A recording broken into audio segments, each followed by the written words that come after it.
on to multicolored. This is where things get exciting, because this is where it's going to be real dumb. Alright. Agros costs Spirit of Justice. 4 mana and he's white and red. A 2/4 with double strike and vigilance. Okay. Whenever Argus costs Spirit of Justice enters the battlefield or attacks, choose up to 1 target creature.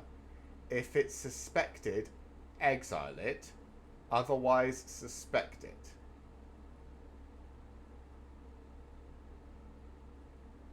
This is really good. If you can attack with this... So every time it attacks, it makes creatures unable to block, but gives them menace. And you can just start picking off your opponents. Like, it doesn't exile them until you remove this creature. It just exiles them. Boom. Gone. This is a good card. And it's got double strike and vigilance. So it's good on the attack and on the block. This is a good card. Yeah. This is a really good card. You're picking this and you're running it if you see it in limited. Because you come in, it comes in, you suspect one of your opponent's strongest creatures. They have to kill it, or you swing with it, you exile that creature. And there's not very much that's going to, successfully block this and survive. So if they did have a creature that could block this and kill it, you probably suspected it and probably exiled it on the attack. So what, they're going to put 2 or 3 things in front of this? It does. Yeah, it does make that enchant look better if you can't be suspected. But, I mean, this is a mythic rare. You're not building your deck around the idea that everyone's going to have this. This is a mythic. If you see this, you're just sad that you don't have that. Or if you lose game 1 to this, you probably put that enchantment into your deck, right? In draft. But I think in draft, you can't plan for people to have this in the deck. You see this when your opponent plays it and go, damn, that card's gross. Because, damn, this card is gross. Yeah, this card is disgusting.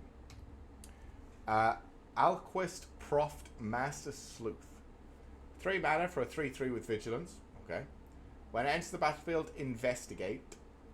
And for... This is Sphinx's Revelation. For Sphinx's Revelation mana cost, you can sacrifice a clue and Sphinx's Revelation. Right? I'm not insane? Give me a second.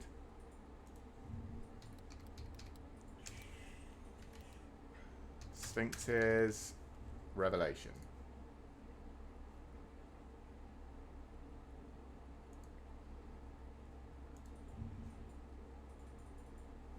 Yeah, Sphinx's Revelation. 2 blue, 1 white, and X. For an instant, you gain X life and draw X cards. So, 2 blue, 1 white, X. This is Sphinx's Revelation. And you can do it at any time. So this is a creature with Sphinx's Revelation stapled to his face. And Sphinx's Revelation, guess what? Was busted. So this card is going to be busted. Now, I don't think it's going to be that busted in limited. Because, I mean, drawing cards and gaining life, I mean, this doesn't give you a way to kill your opponent as well as, other super bomb mythic rares. But, I mean, it's Sphinx's Revelation on a dude. Sphinx's Revelation was really good. I remember the set where Sphinx's... what was it? The original Ravnica set? Where Sphinx's Revelation was either reprinted or first printed. I pulled a Sphinx's Revelation and someone at that game day gave me £50 for the Sphinx's Revelation. The game day was only 20. I essentially turned up, paid £20 for the game day, and got paid 50 for drawing it. It's not just an upside. This whole Sphinx, this is Sphinx's Revelation on a card, and Sphinx's Revelation was incredible. Now maybe cards have got better since then, so maybe it's not as incredible. But I think this is, you play it and your opponent goes, shit. because they need to answer it. This is good. This is probably standard good. So it, like, as much as it's not a win condition by itself in limited, it's probably still good enough. It's already great without the revelation. Yeah. Yeah, no, yeah. I suppose I'm not mentioning the fact that it's a 3-mana 3/3 with vigilance that it creates a clue token when it enters the battlefield. It's already really good, and then it has Sphinx's Revelation stapled to the ass end. This is really good as well. These cards are really good. These multicolored cards at least. Hey, there's Azanrang, the Quake Mole. You're a 4-mana 8/4? Jesus. Okay. 4 mana for an 8/4. When Azarang the Quake Mole becomes blocked, untap each creature you control. After this combat, there is an additional combat. And for 7, he must be blocked each combat this turn if able.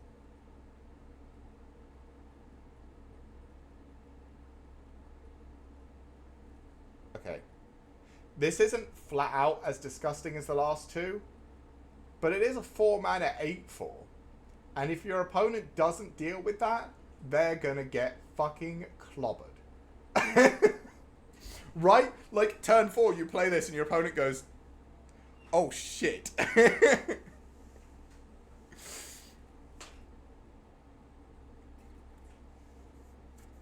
No, it's whenever it yeah, exactly, yeah.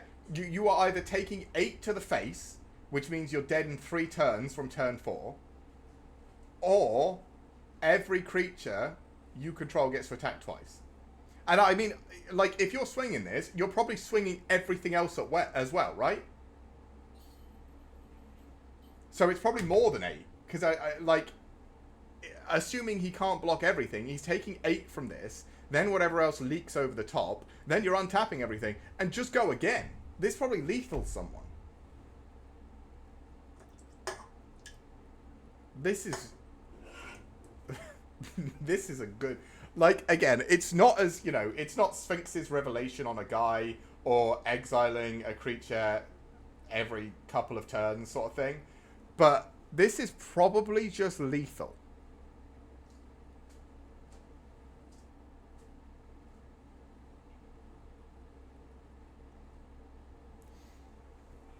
Because, yeah, like, if you swing with this, either they take 8 and whatever over the top, or they block this, don't take the 8, and everything goes again. Because you untap this as well. It's untap each creature, it's not each other creature. Like, they have to kill this on the block. And then your creature... So, you swing with this, and all your other creatures, and they have to put enough in front of the Quake Mold to kill it, and still, everything you control untaps and just goes again. This is gross. All these cards are fucking gross. Right. Assassin's Trophy, reprint, but very good card. Yeah, just jumping is a death sentence. Yeah, you can't, like, you have to... like, if your opponent plays this, or if you play this, you have to... your opponent's going to be sat there having to do the math for, like, 10 minutes to try and work out how best to deal with this thing. Because the best way to deal with it is just take 8. Right? But you can only do that once. I mean, you can't go down to 4 taking this thing twice. Right? Especially not if other things are attacking and any damage has gone through. This probably kills you. Anyway. Assassin's Trophy, good card. It destroys a permanent. Yeah, you got to find an answer in 2 draws, exactly. This is a reprint. We've seen this before. It was good when it was printed. It's probably still good now. I think I did see this card, by the way. I think it came up on some feed of mine, and I did see... Or was this, like, the display card? I think I saw a YouTube... Like, it was a advert at the beginning of one of my YouTube videos that this was on the front of. So I have seen this, but... 5 mana for a 4/4 Flying Vigilance Haste. So you probably just win the game on this if you're playing limited. Whenever a player attacks with 3 or more creatures, you draw a card. Whenever a player attacks with 5 or more creatures, a root... Aurelia, the law above deals 3 damage to each of your opponents and you gain 3 life. So if you just play this card and then swing with everything, you're probably drawing a card and dealing 4 in the air and vamping them for 3. Like, assuming you have the creatures to make that work, which you probably do because most boards get stalled out with a whole bunch of creatures on the board. Like, this is 7 damage in the air, probably. Because you probably have 5 creatures. And you get to draw a card out of it. This card's gross as well.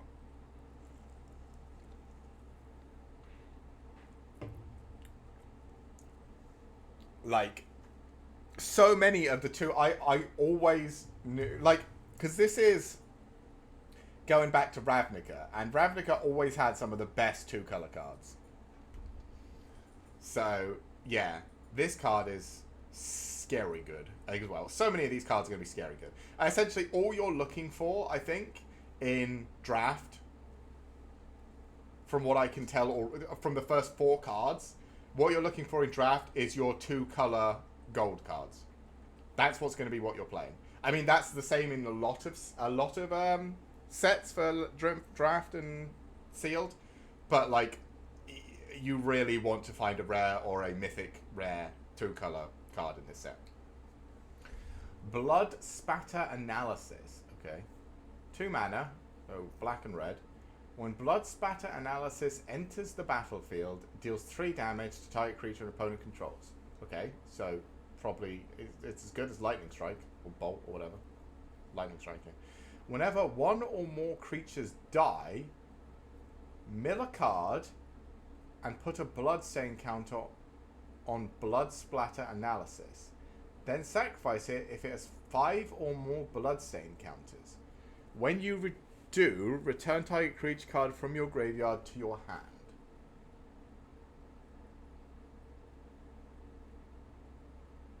I mean, it's 2 mana, deal 3 damage. So it's 2 mana removal, so you probably just take it if you're in these 2 colors.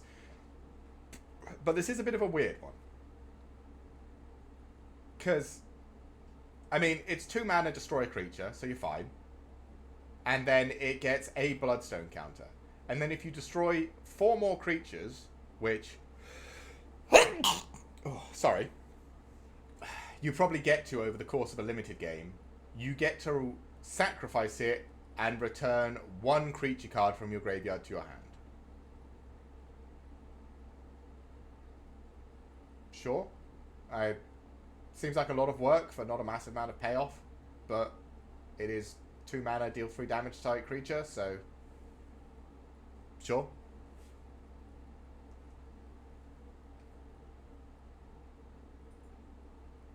Yeah, I mean, true. Breakout. 2 mana. Look at the top 6 cards of your library. You may reveal a creature card from among them. If that card has mana value 2 or less, you may put it onto the battlefield and it gains haste. If you don't put the revealed card onto the battlefield this way, put it into your hand, put the rest on the bottom of your library in a random order. Yeah, okay. I think this is a good look at the top card. Like, I usually say for these cards, I'd rather just have the creature, but this doesn't just put the creature into your hand. If it's a small creature, it just puts it onto the battlefield. Yeah. If it's a big creature, it puts it into your hand, which gives you something big to play. So I think I like this card. Yeah. Just because you can put, like, it costs 2 mana and you can put the 2 mana creature just into play. I always feel like spending any amount of mana to look for a creature card, I'd rather just be spending that mana on the creature card. But this allows you to do that, so I think this is actually a good card. I would pick this in Limited. I like this card. And also it's red-green. I love me some red-green. This is what I'll be looking for. Buried in the Garden. Okay. 4 mana for an enchant land. When it enters the battlefield, exile target non-land permanent you don't control. Okay, so it's ossification until Buried Garden leaves.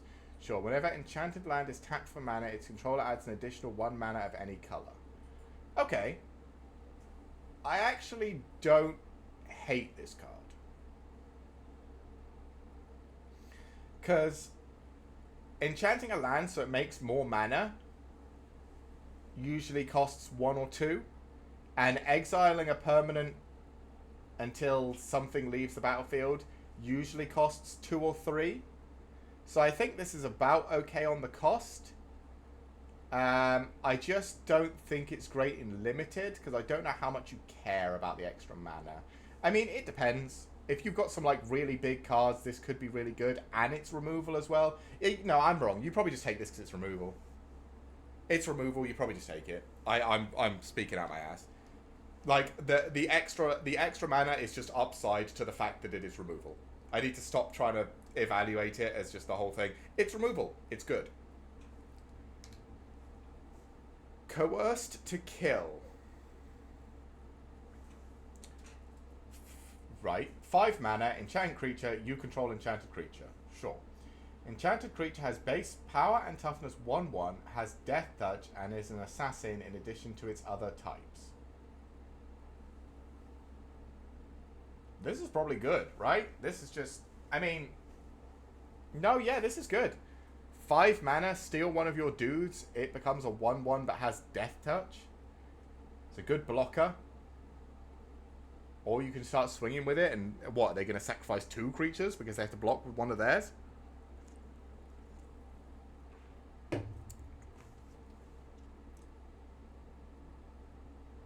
Yeah, 5 mana is steep, but it is essentially remove a problem creature and give you a 1/1 with death touch.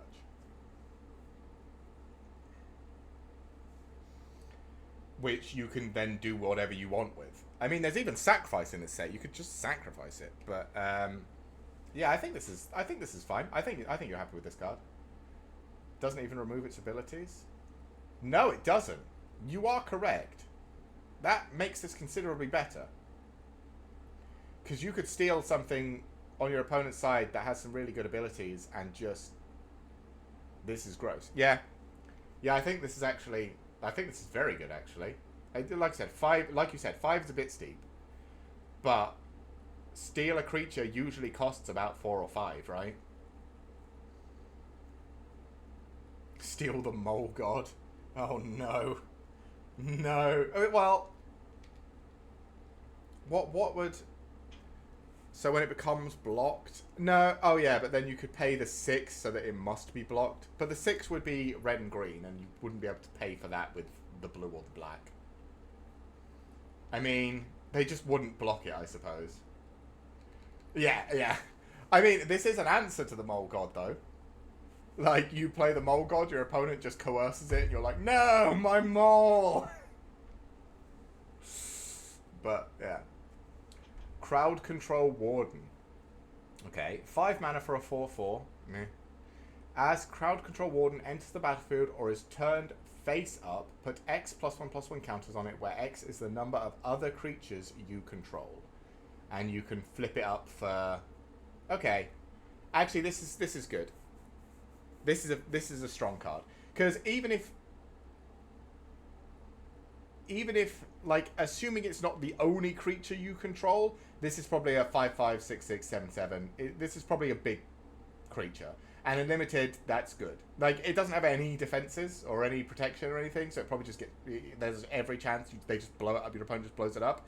But it is a big thing.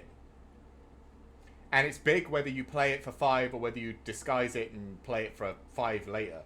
It's big either way. So I think this card is good. It's probably, honestly, if you've got a number of creatures, this is probably the biggest thing on the board.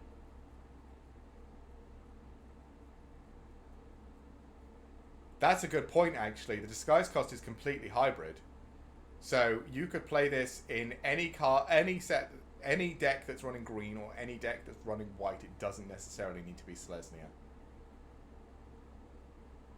And in Boros, all you want to do is make, from what I've seen, Boros is a lot of low power, like, aggressive creatures. Yeah. No, you're right. This is very good, actually, because of the disguise cost. This is better. Yeah. Good card. Curious Cadaver. 4 mana for a 3/1 flying, and when you sacrifice a clue, return it from your graveyard to your hand.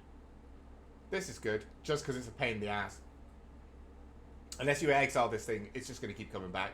Especially in blue and black, because they do a lot of clue stuff. This is just going to be a nightmare to get rid of. And it's a flyer.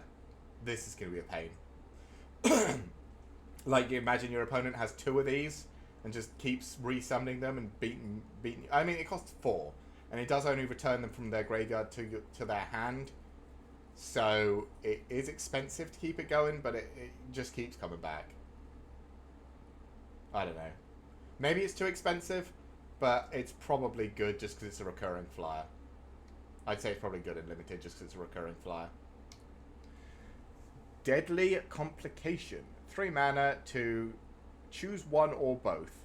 Destroy target creature or put a +1/+1 counter on target suspected creature. You may have it become no longer suspected.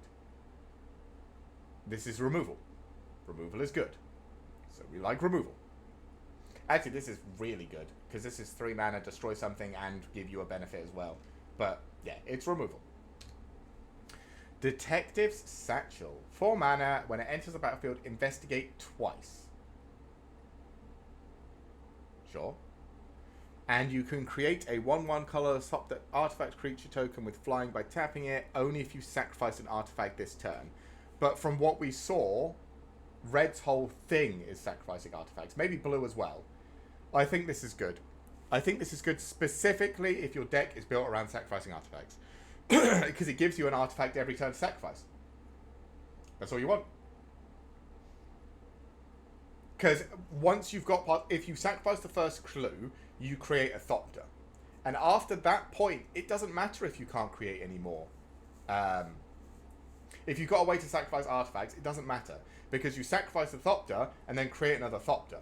So with the... Krenko, we saw he had the ability to sacrifice an artifact to give all goblins +1/+1, and then you could make extra goblins as long as you paid a mana. This just goes infinite.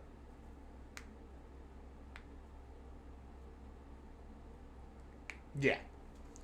I think this is the card that lets you essentially go infinite on the making artifacts by sacking artifact stuff. So this is like a core card to the blue-red thing, I guess. Dogwalker. Yep. It's a 2 mana 3/1 with Vigilance. I already like this card. You can disguise it for the hybrid mana. So again, it can be played in any deck that's got red or any deck that's got white. And when you turn it face up, you create 2 extra dudes. This card is great. This is a fantastic little card. It's, what, 5/3 in power for essentially 5 with Vigilance across bodies. Yeah. Oh god, it is a common as well. Jesus. Yeah, this is a really gross Boros card. This is very good. Like I said, actually, it doesn't even need to be Boros. Anything that's running red or white likes this card. Yep, very good card. Doppelgang. Triple X blue-green? What is this? For each of X target permanents, create X tokens that are copies of that permanent.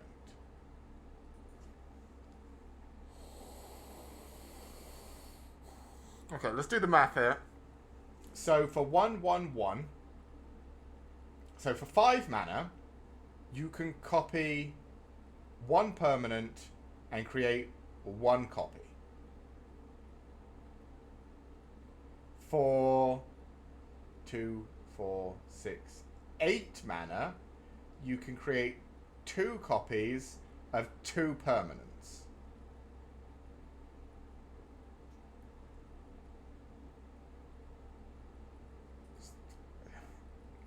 Okay, so essentially this card is only good if you're paying it for like 8 or 11, because it's like weirdly exponential, right? Because if you've got 2 2/2s and you play this for 5, it copies one of the 2/2s once, so you've got 3 2/2s.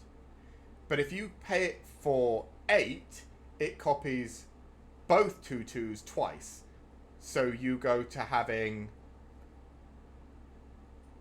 6 2/2s. Because you make the 2 permanents, you create 2 copies of each. So essentially, if you're paying this for 5, you're a chump. If you're paying it for more, it probably wins you the game. But god damn, is that pricey.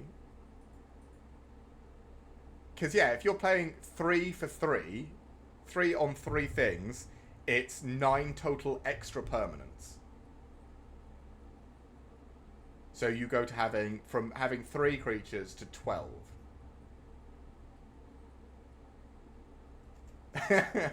8 mana can clone you 4 extra lands. Yeah, is it worth for Mega Ramp? Well, for 2 copies, if you've got 2 copies of this, right?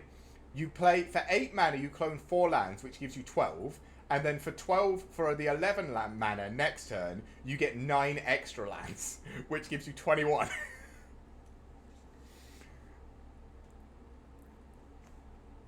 Right, and that's without playing any extra lands. That's just on the back of itself. Yeah, I think I don't. Again, I'm not sure this card is good and limited because it seems very finicky. But yeah, it is. This is bust. This is an immediately good commander card, right? But I mean, no, because the thing is, I want to say it's not good in limited, and I think it's probably not. But I reckon there's that one game in limited where you get to 11 mana and you just sweep, play this, make 9 extra dudes, and your opponent just goes, "All right, I'll just concede." Right? Like that's just the way it happens. Oh my god, this card is too expensive, but it's too funny as well. Drag the Canal. 2 mana, create a 2/2 white and... So it's black and blue, but it creates a white and blue detective creature token. Then if a creature died this turn, you gain 2 life, surveil 2, and then investigate.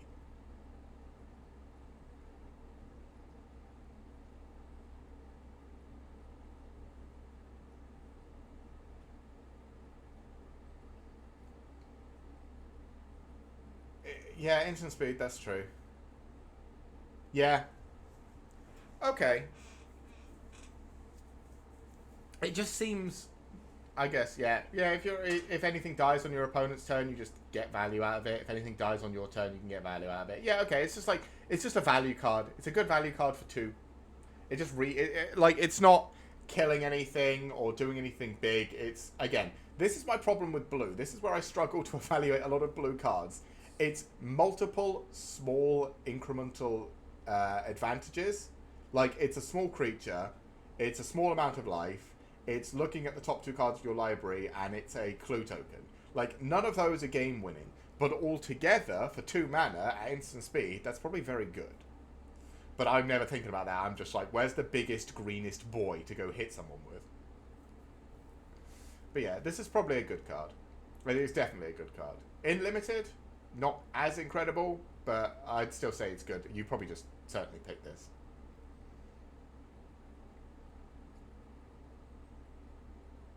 Yeah. Yeah, oh god. It was just like bounce a creature, draw a card, and do something else, and then if you have descend 8 or whatever, you do all 3 or something. So it bounced a creature, it looked at the top cards of your library, and I think that was it. No, there was a third thing. I can't remember. I can't remember all of what it did, but yes, I know the card you're talking about, the Whispers one or whatever. It was a good card. Okay. Atrati, Deadly Fugitive. Okay, 3 mana. So this... Atrati was the one in the last set that had the, like, it had the alternate win condition on it, right? So let's see what this one does. For 3 mana, it's a 1/4 with Death Touch. Face down creatures you control have for 4 mana, 1 blue, 1 black, and 2. Turn this creature face up. If you can, exile it, then you may cast the exiled card without paying its mana cost. Whenever an assassin you control deals combat damage to an opponent, cloak the top card of your library. Yeah, this card's crazy good. So this just turns everything you cloak into either a 4 mana creature if it's more than 4, or you can just do it thing.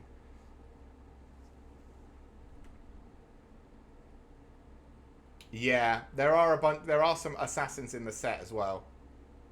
Yeah, this card's real good. I mean, it's a 3 mana 1/4 with Death Touch, so there's probably not a lot that's going to be killing it. It's your opponent doesn't want to block it, and if they don't block it, you get to start generating value with the cloak effect. Because like on turn, assuming the next turn you play a land, you swing with this. Your opponent either blocks it and probably just loses a creature because it's got Death Touch and 4 toughness, or they don't block it and you cloak the top card of your library, and no matter what it is, you can play it, right?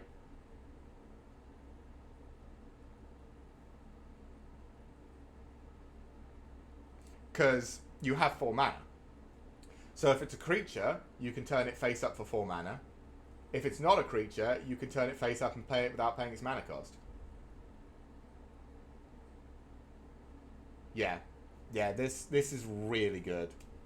There's a couple of different cloak cards in blue and black, and this card is really good. I think if you get that, like if you see this card, you're just like, oh, I'm blue black sorted. This is really good. Evidence Examiner, 2 mana. At the beginning of combat on your turn, you may collect evidence 4. Sure. Whenever you collect evidence, investigate. So it's a value engine, I guess. Turning stuff in your graveyard into clues. Sure. I mean, I'd take it. Nice little 2/2. Azarim Agency Chief. Okay. 5 mana for a 5/5 flyer. If you see this, you're taking it. When Azarim Agency Chief enters the battlefield, investigate twice. Right. Sacrifice an artifact. He gains Vigilance, Lifelink, or Hexproof until end of turn. Okay. This might be the best bomb we've seen. Like, he's 5 mana, 5/5 flyer that, if you have any mana left, can just give himself Hexproof. So he can't be removed. And if you need it, you can give him Vigilance or Lifelink. This might be the best bomb we've seen so far.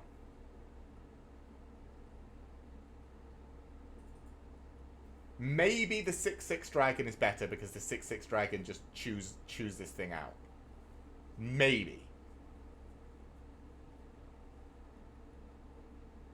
But this thing is insane. 5 mana, 5/5 flyer that can give itself Vigilance, Lifelink, or Hexproof, and comes with 2 charges. Because he investigates twice.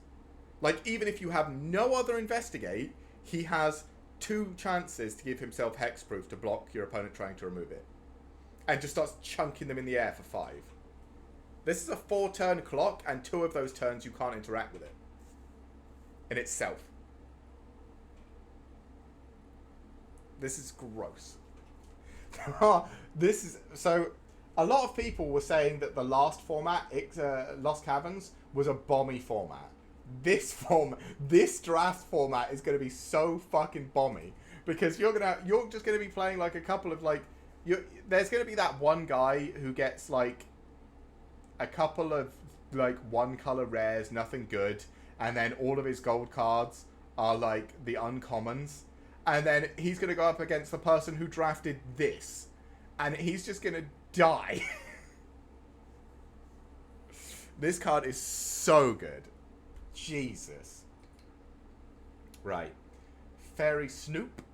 A 3 mana 1/4 with flying that can be disguised. And when it's turned face up, look at the top 2 cards of your library, put one into your hand and the other into your graveyard. This is good. I like this card. Again, the disguise being hybrid cost means you can play in any deck that's running blue or black. And I think in any deck that's running blue or black, a 1/4 flyer for 3 that lets you look at the top 2 cards and pick one to put into your hand is good. In limited, I think this card is just good. And it's a common as well. I like this card. Gadget Technician. Okay. 4 mana for a 3/2. When it enters the battlefield or is turned face up, create 2/1/1, or create a 1/1 colorless Thopter artifact creature token with flying.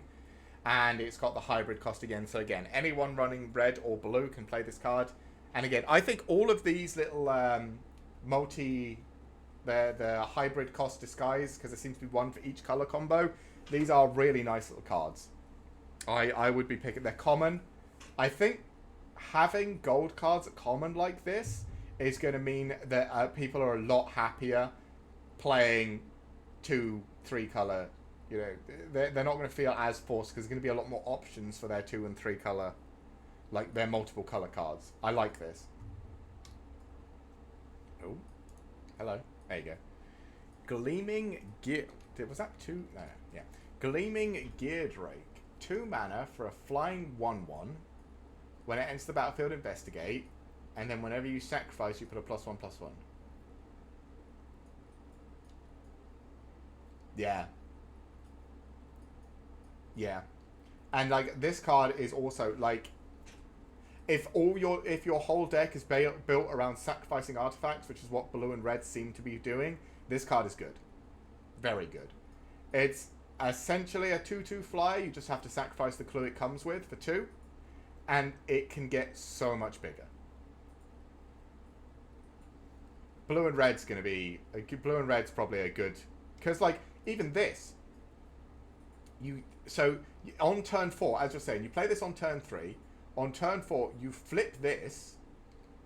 And play this. You make 2 1/1 flyers. And a clue token. And next turn, you can start sacrificing things and pumping this Gear Drake. Essentially, all you need is the sack outlet. Or, yeah, a creature to start sacrificing the artifacts, and these things start getting real strong. And like I said, we had, where was it?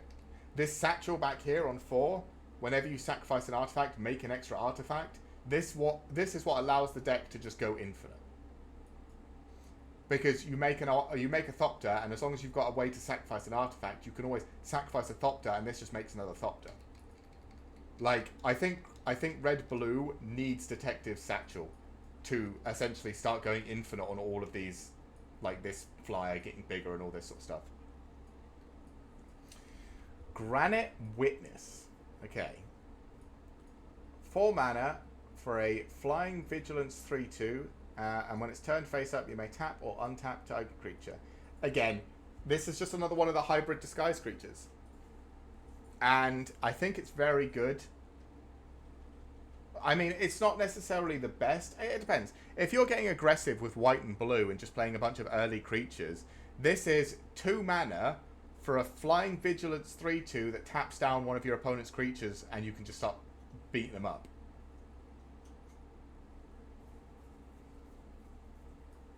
This is probably very good, actually. In limited specific. Also, it's a 3/2 with flying and vigilance, right? Yeah. This is a good card. I'm a big fan of this card. Ill-timed explosion. Okay, 4 mana, draw 2 cards, then you may discard 2 cards. When you do, ill-timed explosion deals X damage to each creature, where X is the greatest mana value among cards discarded this way. Okay, so this is a red-blue board wipe. And a good one at that.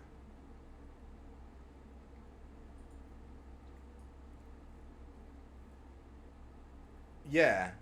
Like, this is really good. Because you draw 2 cards. Already, you're happy with that. I mean, you pay 3 for that, so you're paying slightly more.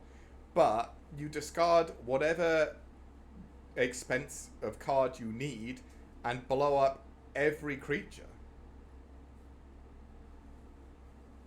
Especially because you're probably running on artifacts, right?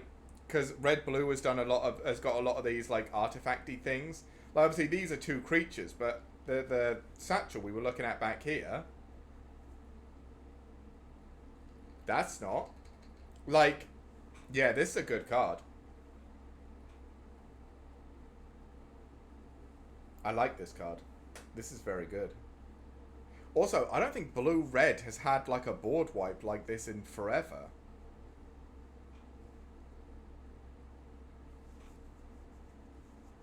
I mean, you probably want to pay 3 for draw 2 cards, but I think the fact that the fact that you can make this into a board wipe is worth the 1 extra mana.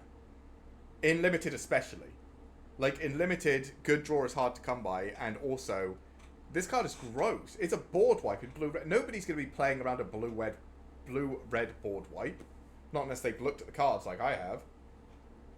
Yeah, this is a good card. Insidious Roots. Okay. 2 mana, creature tokens you control have tap, add 1 mana of any color. Okay. Whenever 1 or more creature cards leave your graveyard, create a 0/1 green plant creature token, then put a +1/+1 counter on each plant you control.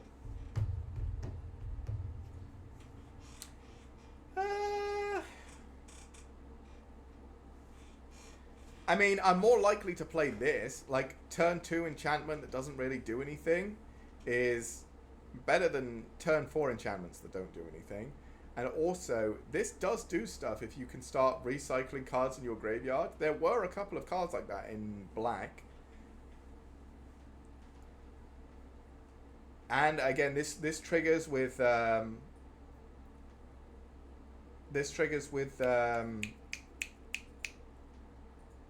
evidence, collecting evidence, as long as you're getting rid of creatures. I think, yeah, that common, yeah. Yeah, I think this card might actually be kind of busted. In limited, just every time you interact with your graveyard, anytime you pay evidence, anytime you turn a creature to your hand, anytime you exile a creature or anything like that, you just get a dude and everything and all of your little 0/1s get bigger. Yeah. Yeah, I think this card is actually good. Really good. Usually I'm not a big fan of enchantments, but I think this is good. Izoni... Oh, Izoni's back. She was in the last Ravnica set, I think. She was the one that made all the bugs. Center of the Web, sorry. 6 mana for a 5/4 with Menace. Slightly understated, but okay. When Izoni Center of the Webs enters the battlefield or attacks, you may collect evidence 4. If you do, create 2 2/1 black and green spider creature tokens with Menace and Reach. Sacrifice 4 tokens, surveil 2, then draw 2 cards, you gain 2 life. So this is a game-winning value engine all by itself.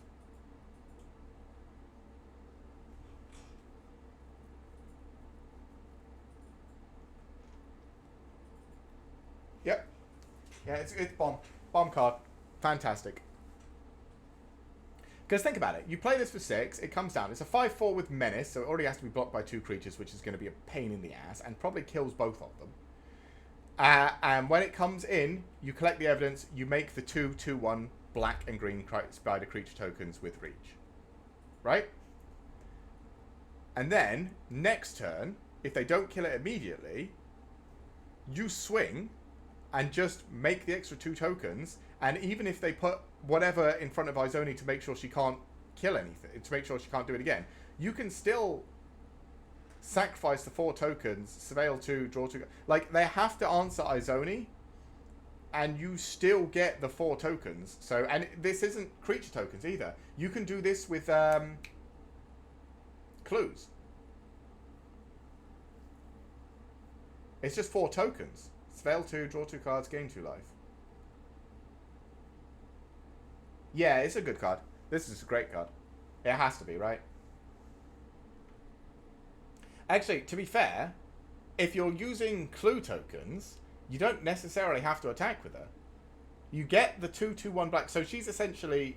You get her, you get the other ones, you sacrifice a bunch of clues and random garbage, maybe you sacrifice the green spiders, whatever, and then you surveil 2, draw 2 cards, gain 2 life, and then you can attack with her. Like, essentially, because of the surveil 2, you can always guarantee that you can always make the token. This is a good card. This is a fantastic card in limited. It has to be. It just is great. Yeah. I'm trying to overcomplicate it.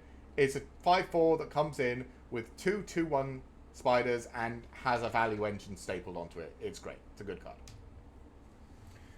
Judith. Oh god, do you remember Judith? What was she? A 2-mana 1/3 or something that made all your creatures deal 1 damage when they died or something and gave them all +1/+0? This card was gross.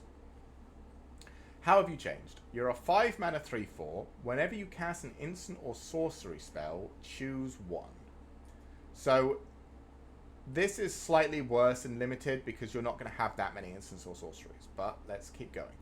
The spell gains Death Touch and Lifelink, so that's for your red burn spells. And create a 2/2 imp, red imp creature token with when this creature dies, it deals 2 damage to each opponent. I think this is not as good in limited, but I still think it's good.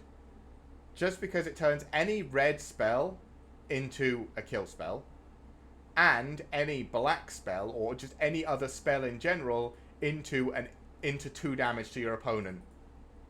At least. Because, I mean, the imps can attack and block, and they still do 2 damage to your opponent at the very least.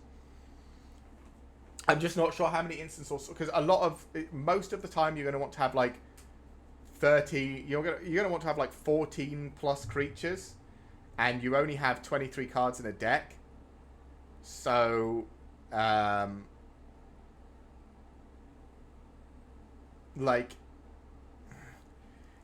because you're going to want to have a critical mass of creatures, or else you're not going to have enough. You need to have a critical mass of creatures. You're not going to have as many instant or sorcery spells as you like, and you can't have, like in standard, you can have 4 copies of this card and then just instants and sorcery spells, and then that's kind of fine because you can survive on the instant and sorcery spells early, play her, and then all your instants and sorcery spells, which is the rest of your deck, make dudes fine. But you can't do that in limited, so I don't think she's fantastic in limited, but she's probably still good enough because she still turns all of your spells into at least a dude, which is probably good enough. Kaya, what are you doing back? I always hate you when you're in the set because you're always disgusting. 4 mana for a legendary planeswalker. So Kaya kept her spark, I guess. Whenever 1 or more creatures you control and or creature cards in your graveyard are put into exile, so this is collecting evidence again, you may choose a creature card from among them. Until end of turn, target token you control becomes a copy of it, except it has fly. Okay, +2 is Surveil, then exile a card from the graveyard, which triggers her passive, sure. Her +1 is create a 1/1 white and black spirit creature token with flying, which blocks for her, is a flyer that can attack, and allows for her to trigger her passive. And her -2, exile target creature you control.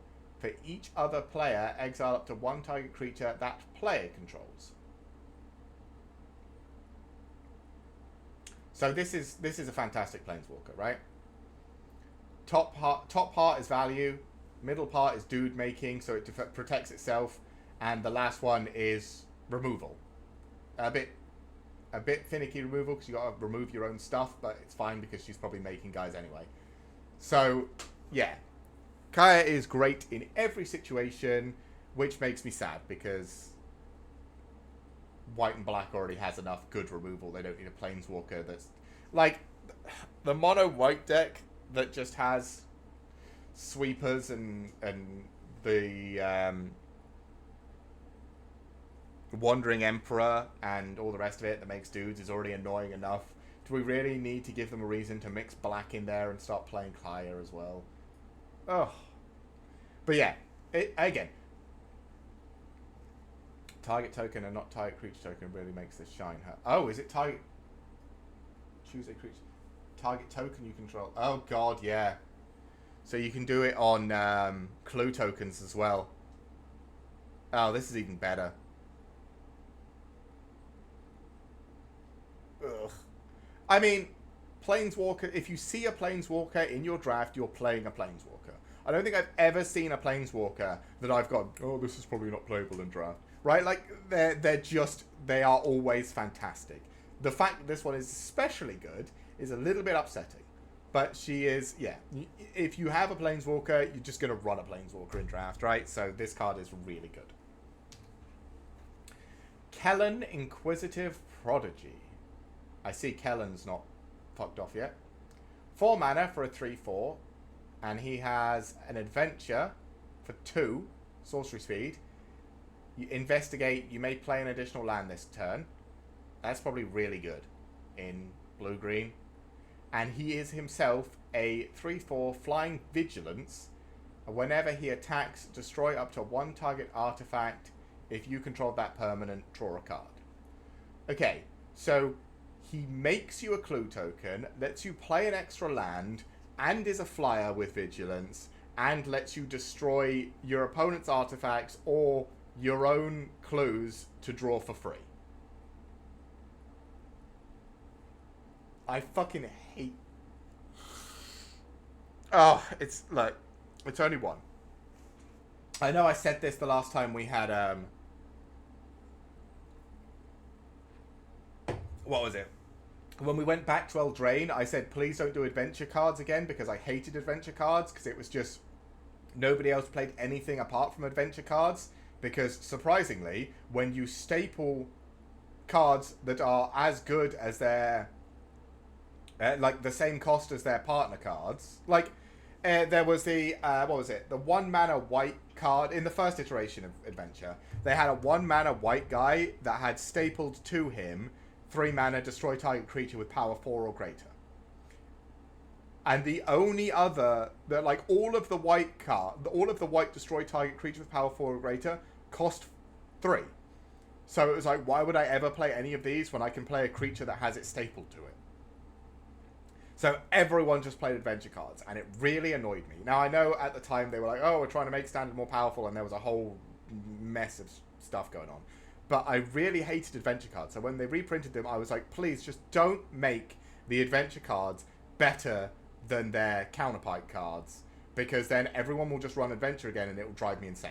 Now, they didn't. The adventure cards weren't that busted, so I was fine with it. But this is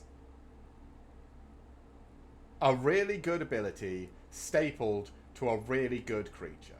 Sure, in limited, you're playing it for a 3/4 with vigilance. But you're not upset about getting to investigate and play an extra land for 2.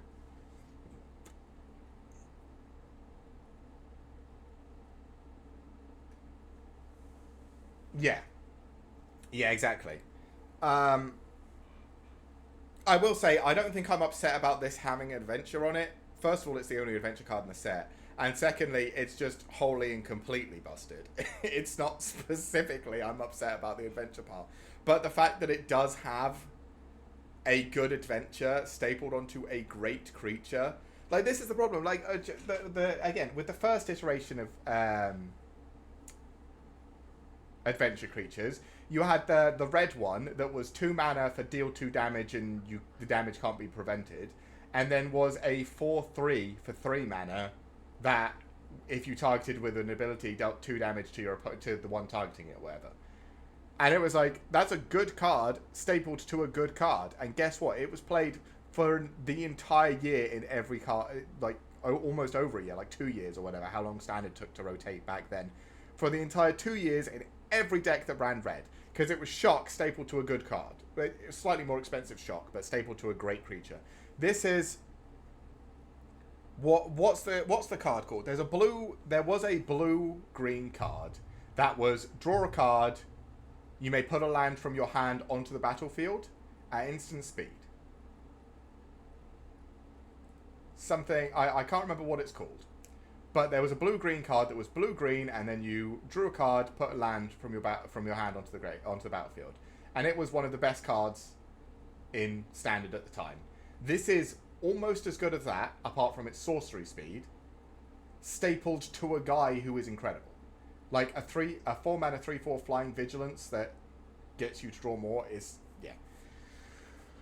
I'm going to stop getting tilted by adventure cards. He's the only one in here. He's very powerful. If you see him, draft him. He's great. I'm going to calm down.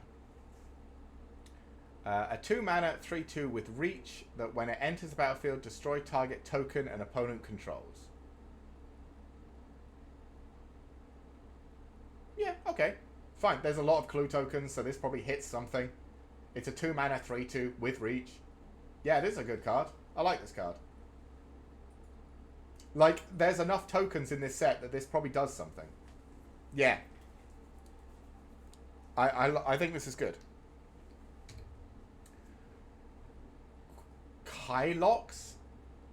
Kylox, Visionary Inventor. 7 mana. Oh my god.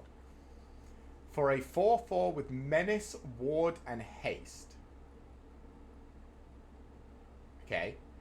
When Kylox Visionary Inventor attacks, sacrifice any number of other creatures. This is in blue-red, by the way. So again, they're going to have a bunch of like cheap artifacty dudes. So this is what this deck wants to do. Then exile the top X cards of your library, where X is their total power. You may cast any number of instant and or sorcery spells from among the exiled cards without paying their mana cost. Okay. This isn't that good in... Sorry, I thought it was going to be some stupid artifact triggering nuts thing. This isn't that good in Limited for the same reason the red-black woman wasn't good, because you're not going to have that many instant or sorceries, and they're not going to be game-winning instant or sorceries, most likely. Not in Limited, at least. It also doesn't have flying. So this is a 7 mana, 4/4 with Menace, Ward, 2, and Haste. Nah, not in Limited. Maybe you build a deck around this in Standard. Maybe it's cool. Not in Limited. I don't care for this in Limited.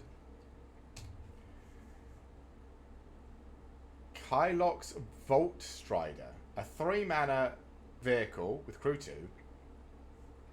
If you collect Evidence 6, it becomes an art. So you can either crew 2 or you can collect Evidence 6 and it crews itself. Fine. When it attacks, you may cast an instant or sorcery spell from among cards exiled with it. If that spell would be put into a graveyard, put it on the bottom of its owner's library instead. Yeah, this... Right. This I don't like. This is brilliant. I like this one.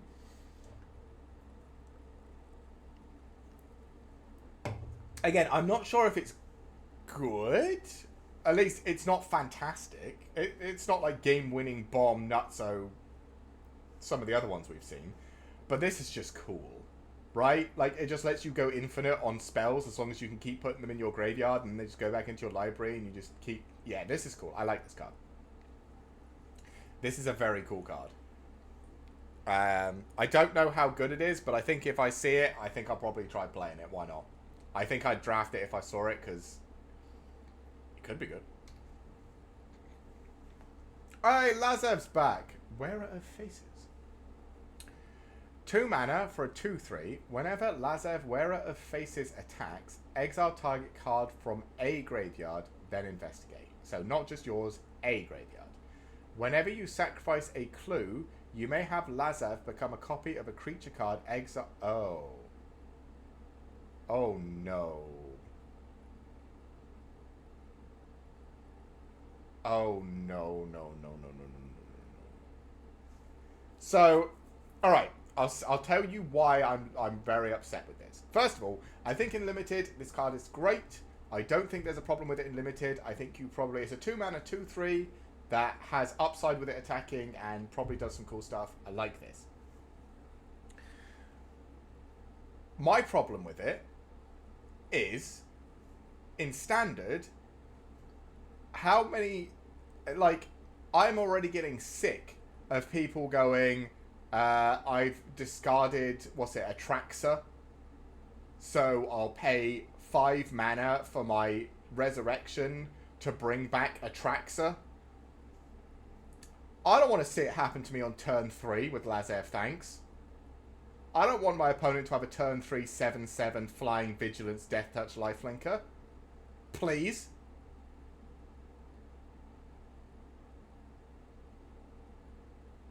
Like, oh, you can't release this.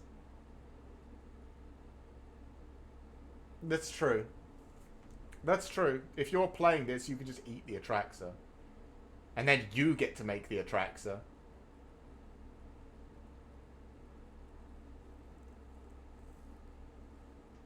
It's so cheap. It's 2 mana. 2 mana, and if you have a clue, you can attack with him the follow. So turn 3, you can attack with him on the following turn, eat whatever creature you want, sacrifice a clue for 2 mana, and he just becomes it. That's fucking terrifying in Standard. I will say this card is very cool. I think in Limited, I think this card is fine. I definitely think you pick it because I think it's very good, and you can definitely get some value out of it. But I don't think this card is that scary. But in Standard, this card is fucking terrifying. I don't know. Again, I'm not much of a Standard player, so maybe I've not got a great read. Maybe it's too slow in Standard. Maybe it is. But I feel like you could just have a bunch of like self-discard and self-mill cards, this, and then just like enormous things like Atraxa. I mean, I suppose the thing with Atraxa is you usually want the enter the battlefield effect. Like, look at the top 10 and get shit. And this doesn't give you that. But it still does give you a 7/7. Like, if there's any big, scary hexproof things, you can just turn this into it. I don't know. I'm going to say for Limited, it's fine. And I always worry about things that never happen in Standard, so... Yeah. It could do, yeah. Oh my fucking god, what is this? Leyline of the Guild Pact. So, you can play this with 4 green. If Leyline of the Guild Pact is in your... Oh, so it is actually a Leyline. Because it gets the whole start in your hand. You put it on the battlefield. If Leyline of the Guild Pact is in your opening hand, you may begin the game with it on the battlefield. Cool. Each non-land permanent you control is all colors. Lands you control are every basic land type in addition to their other types. Okay, so this just makes 5-color work. Right? And then what you do if you pick this and you're trying to do a 5-color deck is you stack with mostly green lands and hope to get this out for 4 green. So you don't need this in your starting hand, but if you have 4 green, you can play it, because it is, yeah, green, white, green, blue, green, black, green, red. So with 4 green, you can just play this card. And then it solves every problem. I mean, is there a really good 5-color card? I mean, there's a bunch of cases for different colors that can all interact, I guess, but I haven't seen, apart from that first case that wanted us to have all 5 colors. Yeah, probably. Hey, Lightning Helix. This is a good card. Strangely, when you staple Lightning Bolt and whatever the old 1 mana. So, there were 5 original cards.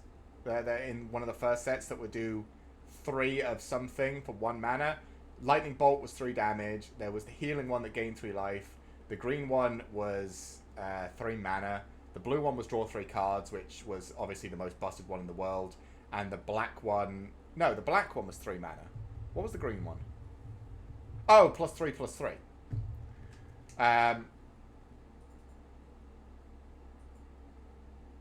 Lightning Helix. Lightning Helix is a great card.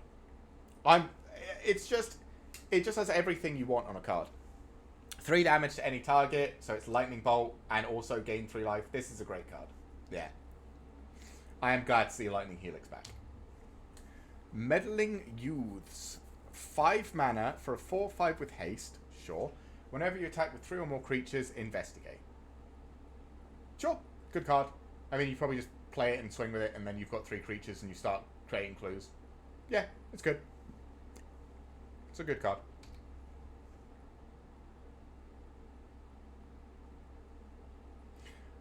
I literally just said, is there a good 5-color card? I forgot Niv Mizzet is in Ravnica.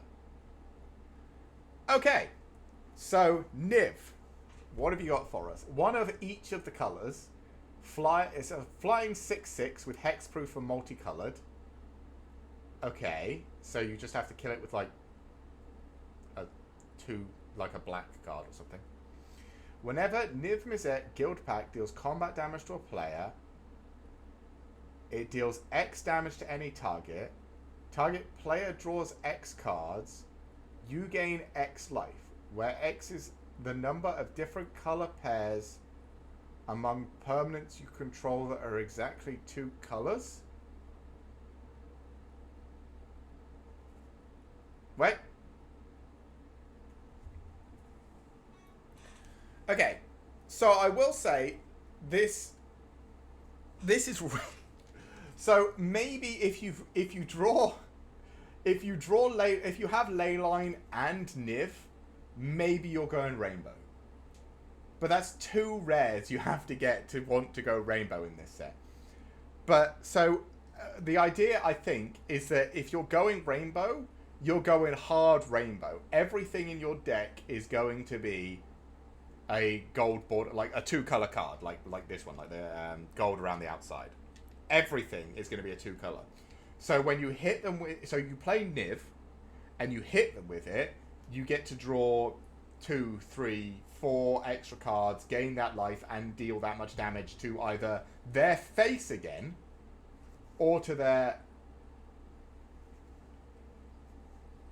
Yeah, you're grabbing every gold disguise. You're just grabbing every gold card you can find and just praying you can sort of keep yourself alive long enough to get Niv down. Like, he's 5 color. This is really... like, in Limited, this is so hard to play. It's so hard. But if you get him down, he's a flying 6. If you get him down and your opponent doesn't immediately kill him, you crack your opponent for 6. Deal an X amount of damage, which if it's more than 3, probably kills the creature. Draw cards. If it's 3 again, this is already insane. And gain 3 life. This wins you the game on that swing. I mean, this wins you the game. Yeah, this card is insane.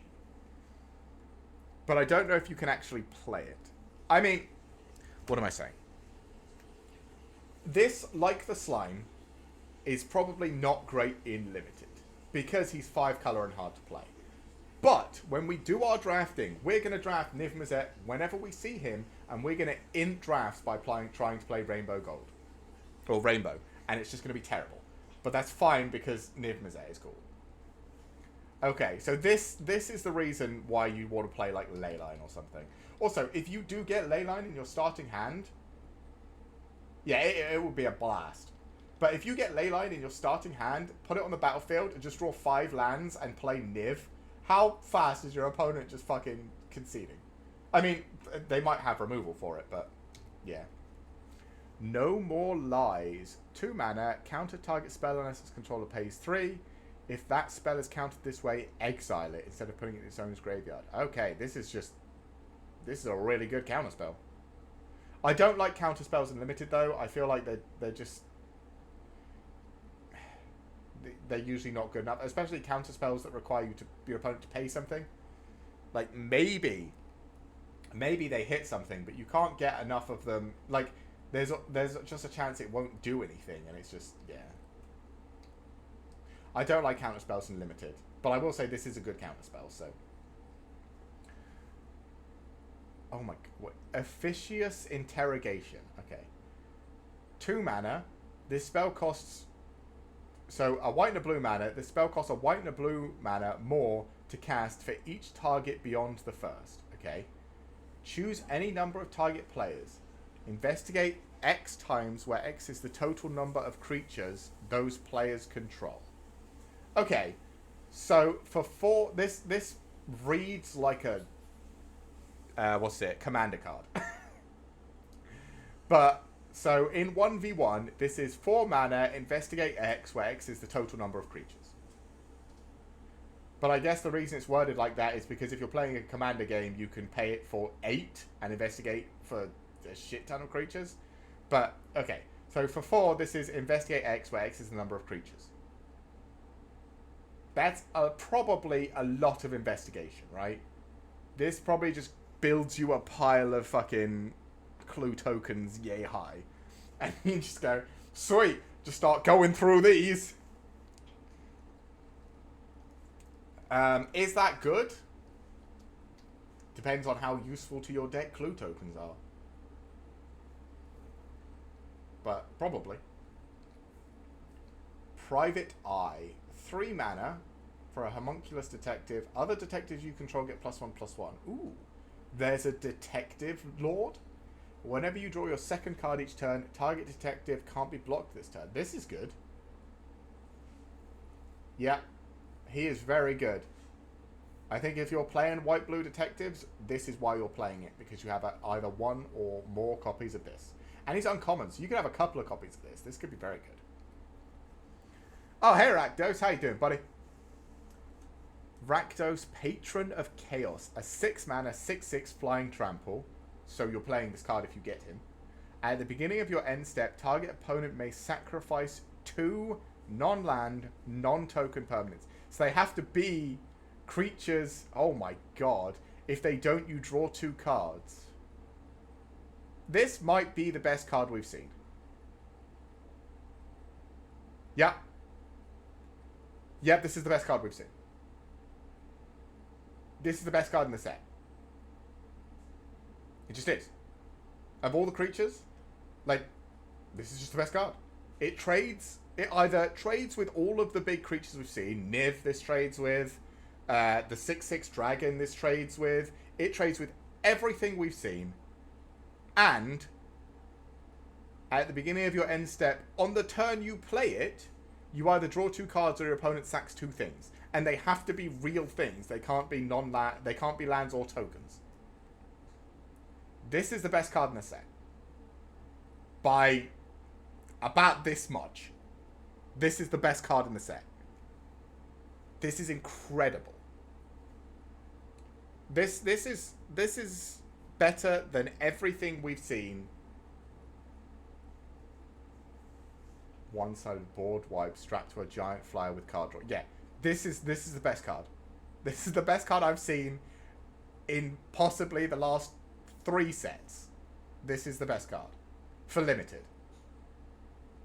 I can't think of a card as good as this for... It's a giant flying trample creature that draws you cards or starts blowing things up from your opponent's side of the board.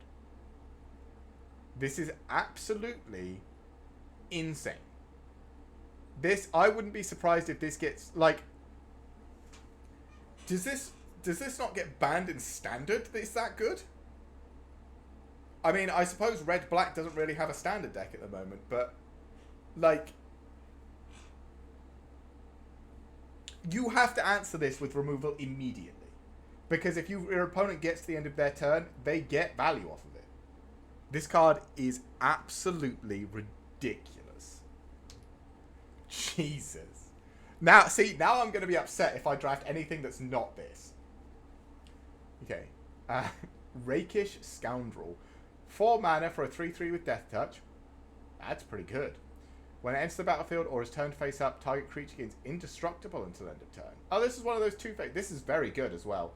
I mean, a 4 mana 3/3 Death Toucher. This holds the ground and also can start chunking your opponent if they're not willing to throw something underneath it. This is a very good card. I like all of these. All of these cheap gold cards, they're common, not cheap, but common gold cards. I'm a huge fan of all of them. Relive the Past. 7 mana. Okay, what are you doing, Selesnya? Return up to 1 target artifact card, up to 1 target land card, and up to 1 target non-aura enchantment card from your graveyard to the battlefield. They are 5/5 elementals in addition to their other types. So this is 15 power for 7 across 3 bodies. If you have an artifact, land, and enchantment in the graveyard.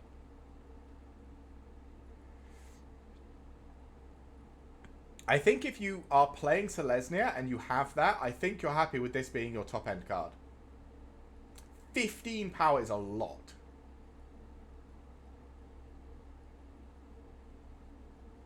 Is it too expensive?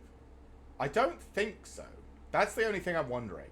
But green had some ramp, had some creatures that generate mana. There was like some rampy stuff. I think you can just... This is just good enough. I think. It's difficult to evaluate this one because there's a chance it's too expensive and you don't get to play it. depending on how slow the format is. And there's also a chance that you only have like a land card in your graveyard, and this is 7 mana for a 5/5, which just makes you sad. But there's also a chance that you get to there, you get to 7, you're on a bunch of life, and you just pay 7 and make 15 powers worth of creatures in one turn, and your opponent gets very depressed because they're probably dead next turn.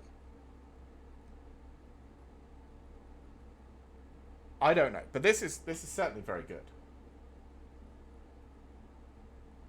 Well, yeah, but that's true.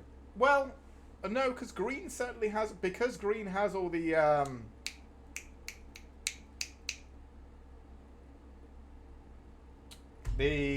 gather the evidence or whatever. It had ways to put cards into the graveyard, and it had a bunch of ways to bring lands back. So there's probably ways in green to fill your graveyard.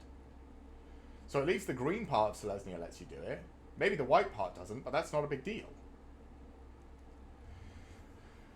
Repulsive Mutation. 2 and X. For X +1/+1 counter on target creature.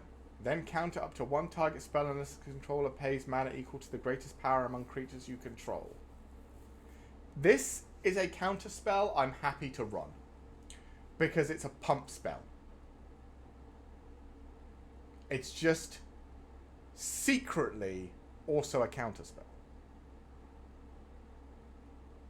I don't think this is particularly great, but again, I think the fact that it is a pump spell with a counter spell on it makes it good enough that you probably take this if you see it. Rift Burst Hellion. A 7 mana, 6/7 with reach. This, again, this is another very good... The hybrid disguise cards. Like, this is a 6 mana, 6/7 with reach if you play it for the disguise cost. That's very good. It's the biggest thing we've seen, essentially. Have we seen anything bigger than a 6/7? I don't think so. Like, this blocks Rakdos and kills him. And I think that's the only thing that does without dying currently. These gold cards are really good. I'm a big fan of these. Don't make me say that word. Oh, this isn't even in English. That's why. I guess maybe this card wasn't released in English yet. So there's a card we don't know. Sorry, I didn't realise it wasn't in English yet.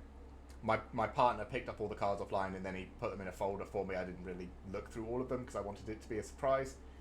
I'm not sure what this one does. It looks like it gives something -5/5 for 5 mana. It's probably good. We'll move on. 3 mana for a 2/1 flying lifelinker. Again, this is one of the... So, it's one of the hybrid disguise cards. So, for 2 mana, you can actually make it a flying. And when it's turned face up, another target creature you control gains lifelink until end of turn. Again, fantastic little card. This is anything, any white or black deck can use this card, and it's good. I mean, this one you're probably not playing as a 3 mana 2/1 flying lifelinker, not if you can help it. But I think it's just a good card, especially for the disguise cost. Shady Informant. 5 mana for a 4/2. When it dies, it deals 2 damage to any target. Again, these disguise cards, these hybrid mana disguise cards are all really good. Like, this is a 4/2 you just throw at your opponent's face, and then if they block it, it just blows up another creature or kills them or deals 2 damage to their face. This is great. I like all these cards. Soul Surge. Okay. 2 mana for target opponent reveals their hand, choose an online card from it, exile that card. If that card's mana value is 1 or less, create a 1/1 white and black spirit creature token with flying.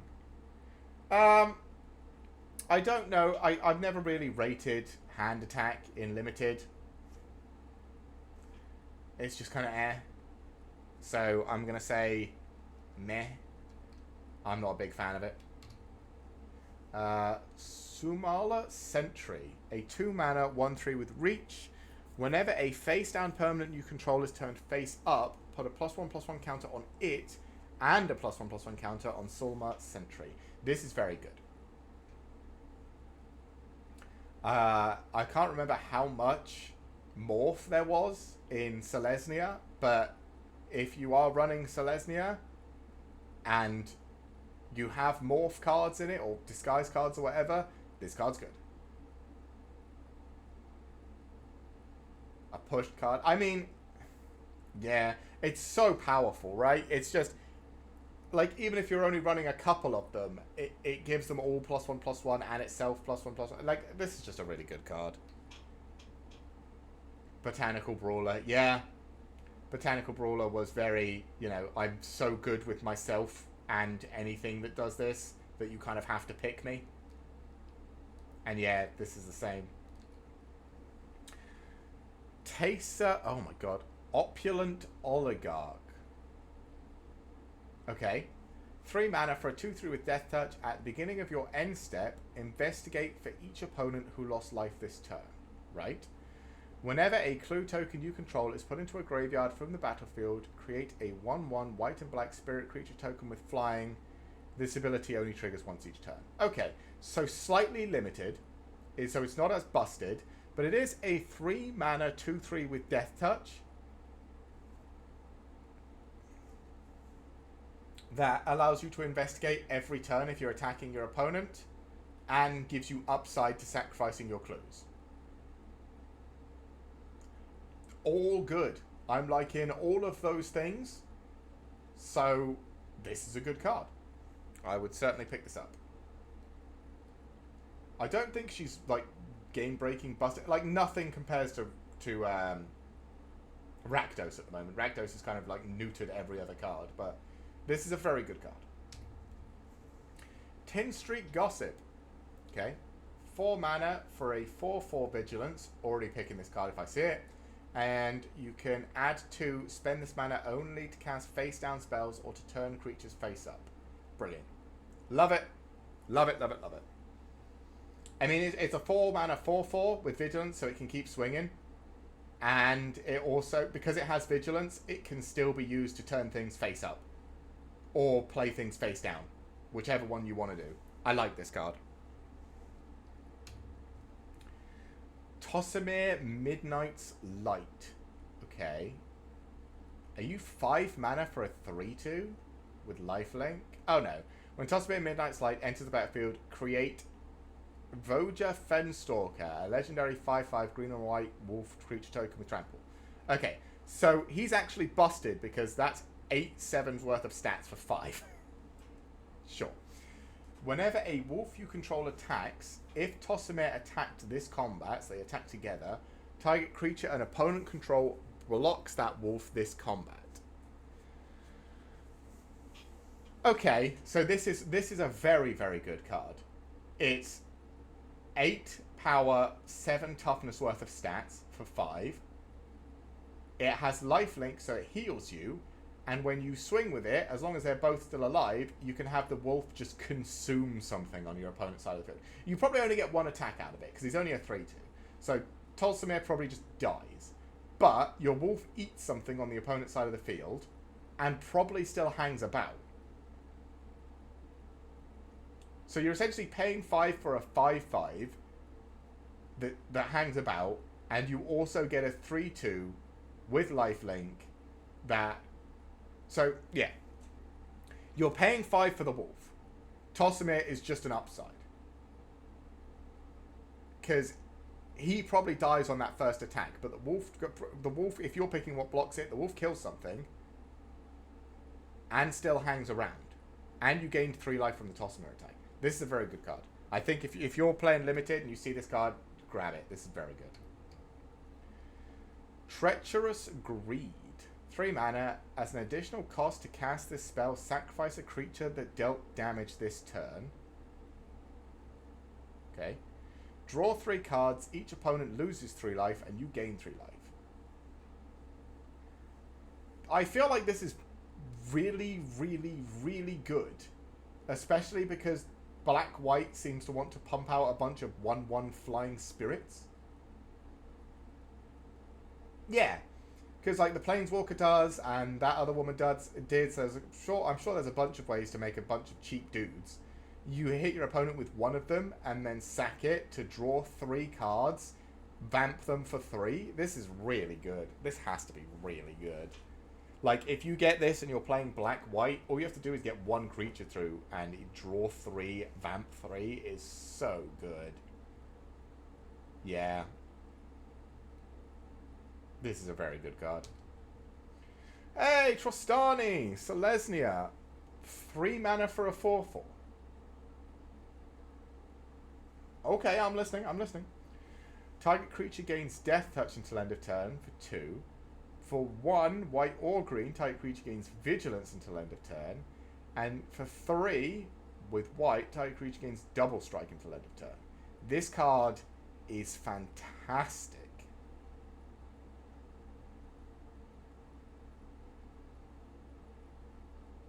Like, just absolutely incredible, right?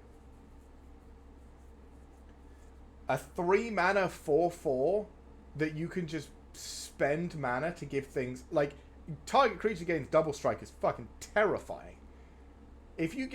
So what is it, for 6 mana you can give anything Double Strike, Death Touch and Vigilance. That just like murders even just Double Strike and Death Touch if you don't need the Vigilance. That's just I kill anything. This card is fucking powerful. Jesus. I mean, again, it doesn't have any way of protecting itself. So, you know, in standard it probably just, you know, gets blown up immediately and does nothing. But in limited, if your opponent doesn't have removal, you play this and they are immediately sad because next turn things are going to start getting real fucking bad for them. Undercover Crocodile? Okay. 6 mana for a 5/5. When it deals combat damage to a player, investigate. This is the disguise gold card there for blue and green. I like this. Very good. I like all of these. I'm not going to be sad about any of these. Urgent Necropsy. Okay. 4 mana, instant. As an additional cost to cast this spell, collect evidence X, where X is the total mana value of the permanents this spell targets. Destroy up to 1 target artifact, up to 1 target creature, up to 1 target enchantment, and up to 1 target planeswalker. Yep, it's a good card. It's removal. It's everything removal at instant speed.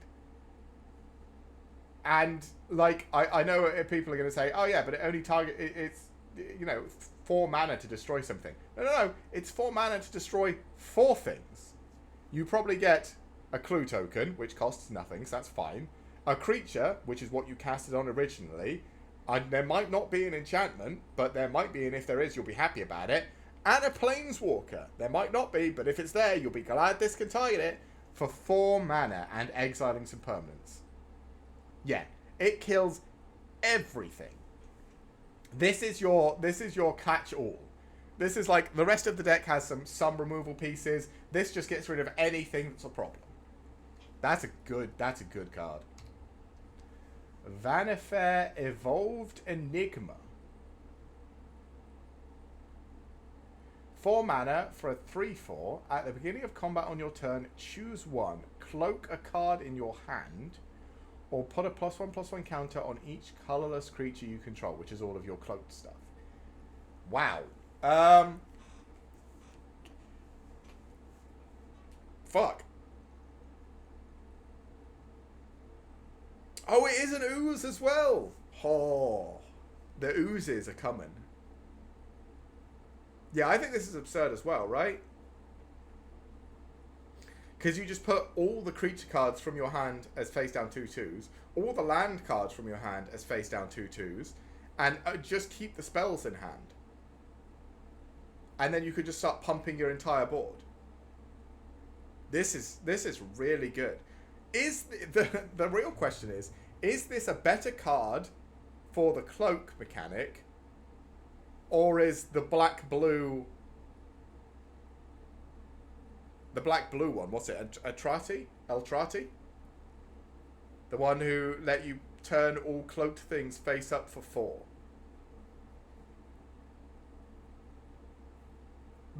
Maybe you play blue, green, black, and just have both of them. That is 2 mythic rares, though, which in limited, if you're running 2 mythic rares, would be nuts. Although this is the set for where they're doing those new play boosters, right? So, any dead card in your hand into a creature over and over. Yeah, I think so too. I think this is better. I think you are correct. Just because you can put, like I said, all lands become creatures, all creatures become creatures that you can turn face up whenever you want, and you can just pump your board. But yeah, as I was saying, they're doing this new play booster, which is apparently supposed to have a higher chance of having rarer cards in it or something. Like you're more likely to get multiple rares or mythic rares in your pack. Who knows? Maybe you'll go into draft or you're sealed and you'll just have like 4 or 5 mythics going in or something. Like you could have this and you could have the black-blue one as well and just have a disgusting cloak deck. War Leader's cool. 3 mana for creatures you control, get +1/+1. That's about what you pay. Whenever a creature... This is in place of draft boosters, right? Yeah. So that means all... I'm going to a pre-release this Friday. So I'll see how it feels. But yeah, all draft boosters are being replaced with play boosters. I don't know how that's working in Magic the Gathering Arena. I imagine they might just not do it because they can't be bothered. But, yes, all draft boosters are now play boosters, which means all sealed and draft formats are now using this new play booster, which technically has a higher chance at more rarity cards, so they're charging more money for them. Which I'm not too enthusiastic about, but I'll live. As long as the draft set is cool, which it looks to be cool. Wizards have been doing a lot of stuff recently, which I'm not happy with, but that's mostly because I think, Hasbro is dying and leaning on Wizards to try and prop up their money. So, and while I'm not a big fan of their rather questionable business choices a little bit, draft is still fun and is my favorite format. So as long as they keep putting effort into making draft entertaining, I will continue to play it, even if I won't support anything else. So, yes, we'll see. I'll see on Friday what I think of it. But anyway, back to War Leader's cool. So this is 3 mana creatures you control get +1/+1, and whenever a creature enters the battlefield under your control, War Leader's cool deals 1 damage to each opponent. So this is, there's 2 enchantments. Both cost 3. There's the white one, which gives all creatures +1/+1, like war something. And then there's a red one that deals 1 damage to each opponent every time a creature enters the battlefield under your control. This is both of them squeezed together and made to cost 3. This is probably really good, especially in an aggro deck. This is probably good enough to just make aggro work in standard, so I guess it's definitely good enough to make it work in draft. Oh, this one is also not in English, so I can't do this one. Again, my bad. World Soul's Rage. 1 green, 1 red, and X. World Soul's Rage deals X damage to any target. Okay, it's removal, we like it. Put up to X land cards from your hand and or graveyard onto the battlefield tapped. This is good. I like this. It's removal with upside, especially for green and red if you want to be playing big things. Sorry, I'm getting some messages, I'm just looking. Yeah, I like this card. This is cool. I like this. I like this a lot. If I'm playing red-green, which I'm always leaning towards playing because I love me some big green Gruul dudes, I'd be happy to have this in my deck. Yaros, Roar of the Old Gods. 4 mana for a 4/4. Love it. Other creatures you control have haste. All about it. We're all in. This is my favorite card. Whenever 1 or more face-down creatures you control deal combat damage to a player, draw a card. Love it. Whenever a face-down creature you control dies, return it to the battlefield face down under its owner's control. If it's a permanent card, then turn it face up? What?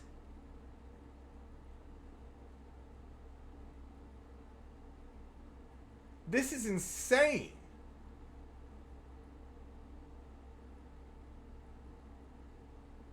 Is this not just ridiculous? Let me read this again. Whenever a face-down creature you control dies, swing out with all your 2/2s. They all get blocked. Everybody's dead. Return it to the battlefield face down.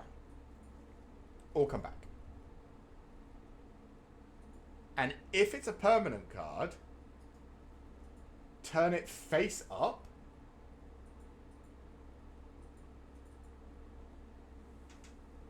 What?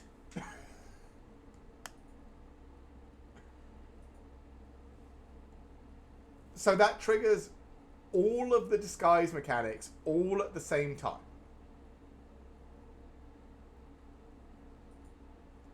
And you also don't need to, it's just, you don't need to pay for disguise anymore. Just fucking swing them. Or block with them. It doesn't matter. And it's a 4/4 for 4 that gives everything else haste. What? Okay. It might not be the absolute best card in the set, but I fucking love this card. I want to play this in my standard. Oh no! They've got split cards. Oh my god. So wait. How do these split cards work? Are these the ones where you play one side and then you can play the other side from your graveyard? Or is this... No, this is just you play one or the other. So you can either cease, exile up to 2 target cards from a single graveyard, target player gains 2 life and then draws a card. That's pretty good. Or desist, destroy all artifacts and enchantments. I mean, you probably play it as cease 9 times out of 10, but having desist is nice. Float some mill 3, 2 mana, mill 3 cards and investigate. Sure. Jetsam for 6. Each opponent mills 3 cards. Then you may cast a spell from each opponent's graveyard without paying its mana cost. If a spell cast this way would be put into a graveyard, exile it instead.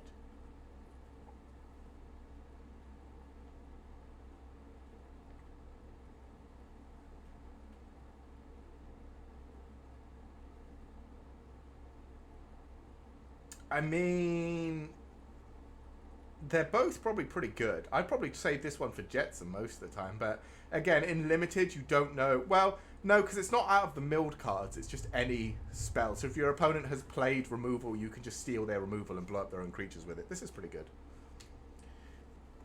Fuss, 3 mana, put a +1/+1 counter on each attacking creature you control. That's really good in aggro. Bother, create 3 1/1 color, stop the artifact creature tokens with flying, and surveil 2. Okay.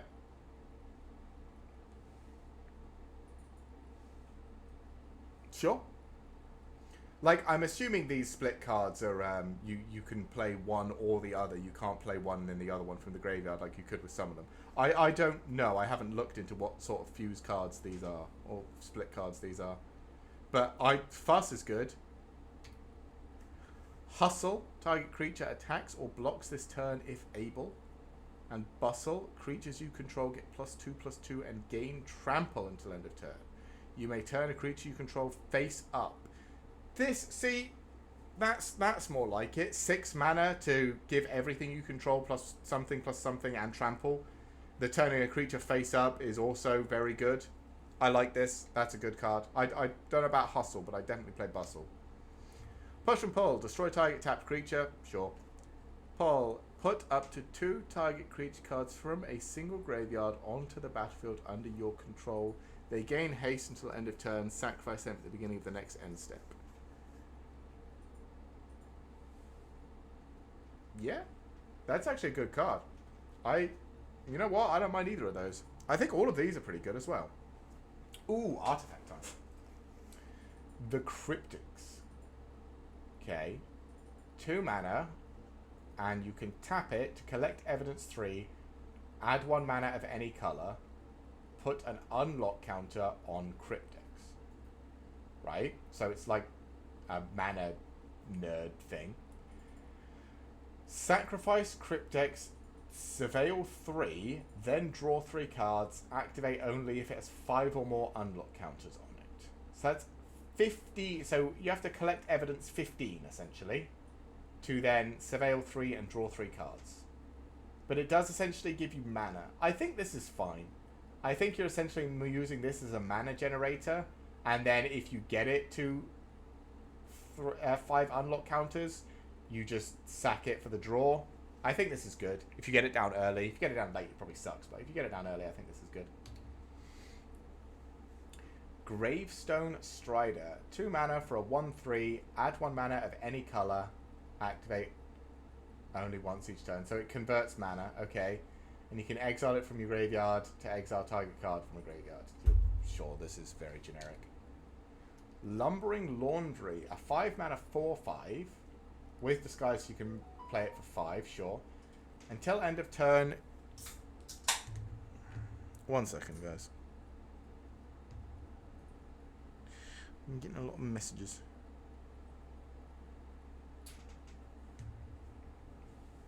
Oh, okay. Well, I'm not sure how I'm going to put those on at the end. Anyway, back to what we were doing. Yeah, you may look... Okay, until end of turn, you may look at face-down creatures you don't control. Oh! I like this. So you get to just look at your opponent's stuff. Yeah, it's like a counter to your opponent hiding everything. That's cool. Yeah, that's a nice effect. Magnetic Snuffler. Okay. Is that like an anteater with like a flat nose? It looks like it, right? 5 mana for a 4/4. When it enters the battlefield, return target equipment card from your graveyard to the battlefield attached to it. Okay. Whenever you sacrifice an artifact, put a +1/+1 counter on Magnetic Snuffler. This is probably good in that artifact, like sacrifice deck. The red-blue one. And you can return equipment if you've got one. This is probably pretty good. Magnifying Glass. 3 mana for a tap to add colorless and 4 to investigate. It's fine. It's nothing exciting. It's fine. Sanitation or Automation. Okay. It's a 2 mana 2/1, and when it enters the battlefield, surveil 1. It's fine, I guess. It's okay. Thinking Cap. It's a 1 mana equipped creature gets +1/+2, and you can equip to a detective for 1, or you can just equip for 3. Sure. Okay. Branch of Vitu-Ghazi. So it's a land that taps for colorless. You can disguise it, and when it's turned face up, add 2 mana of any 1 color. Until end of turn, you don't lose this mana as steps and phases end. But you're paying 3 to turn it face up, so it's weird. Yeah, I mean, I guess you play it as a 2/2, and then you can like block with it, and then flip it face up, and then it doesn't get destroyed because it's a land.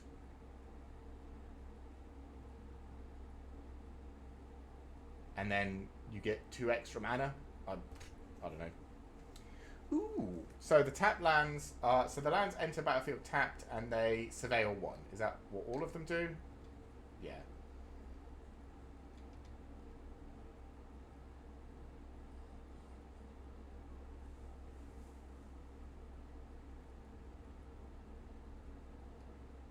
Yeah. No, what I mean is, so like I'm trying to think of where you'd want to use it, but like you can turn it. So what I'm thinking is if your opponent attacks you, you can block with it as a creature, and then you can just turn it face up by paying 3 mana, and then it's a land, so it can't be blocking, so you still block the attack, this doesn't get destroyed, and you get 2 of that mana back. Or maybe with some of the flip up effects, you can use it to generate mana. Maybe there's a way to cheese this and generate mana with a whole bunch of the like turn face up effects. Maybe. Yeah, so the lands all surveil and enter the battlefield tapped. I think we've seen Escape Tunnel, yeah. Sacrifice target creature with power 2 or less can't be blocked, or it can search for a basic land. I think we've seen that before. These are all the tap lands. I think we've seen this before as well. That's probably a reprint. Scene of Crime. Tap to add colours. Tap an untapped creature you control, add 1 mana of any colour. Sacrifice, draw a card. Oh, it's a clue land. Oh, I like that. That's cool. Yeah, I think if you see this land, you probably pick it up. Just because there's a bunch of stuff that triggers off sacrificing clues, and this counts as a clue. Yeah. Oh, and the full art. Ooh. I like these full art lands. Okay. I'm going to try something very quickly. I'm not sure how this is going to appear. I'm going to try, apparently,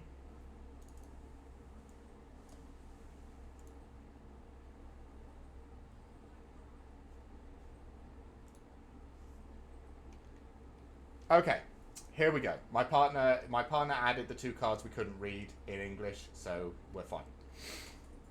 So the first one was Rune Brand Juggler, a 3-mana 2/2. When it enters the battlefield, suspect up to 1 target creature you control, so your own creature gets menace but can't block. And for 5, you can sacrifice the suspected creature, and target creature gets -5/-5 until end of turn. Okay. That's pretty good, actually. Turn creatures you don't need if they're suspected into just -5/-5. That's pretty damn good, actually.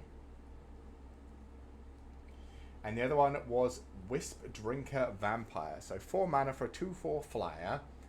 Whenever another creature with power 2 or less enters the battlefield under your control, you drain your opponent. Okay. And for 7, creatures you control with power 2 or less gain Death Touch and Lifelink until end of turn. Which probably just wins you a game because you either trade with everything on your opponent's side of the field and heal off of it. Yeah. Or you just block and everything on your side gets Death Touch and Lifelink and yeah. Okay. Alright. So I think that's all of the cards. Looks like it. Well, thanks everybody for coming and checking this out. Thank you Zatochi for talking through everything with me. And we also had Fatal come in early and chat with us about some of the early cards. I really enjoy doing this stuff. I had a good time going through all the cards. Again, yeah, well, this Friday is probably just going to be us farming more standard, sadly, because the new set won't be out, and we still need to try and earn up enough gold that we can run a couple of drafts for this set. But the week after, so not this Friday, but the following Friday, we will be drafting MKM on MTG Arena for probably 4 straight hours. Again, I don't really want to spend too much of my gems, but I'm willing to spend as much as it takes for us to be able to draft for the entire day, at least. Because I'm looking forward to this set. There are some very good cards. And I mean, we need to draft until we get... where is he? Come on! We need to draft until we get Rakdos, right? Like, that just has to happen. We have to do as many drafts as it takes for us to play Rakdos. Actually, no, I don't think I want Rakdos, actually. I think the one I want to try is Yaris. I think it might have to be draft until we get Yaris, because I want to try Yaris out. Anyway, thank you, everybody, for coming and hanging out. That's the end for today. I will see you all tomorrow for Pokemon, which will be fun. More Fool's Gold. It'll be great. And yeah, I hope you have a good rest of your day. See you later.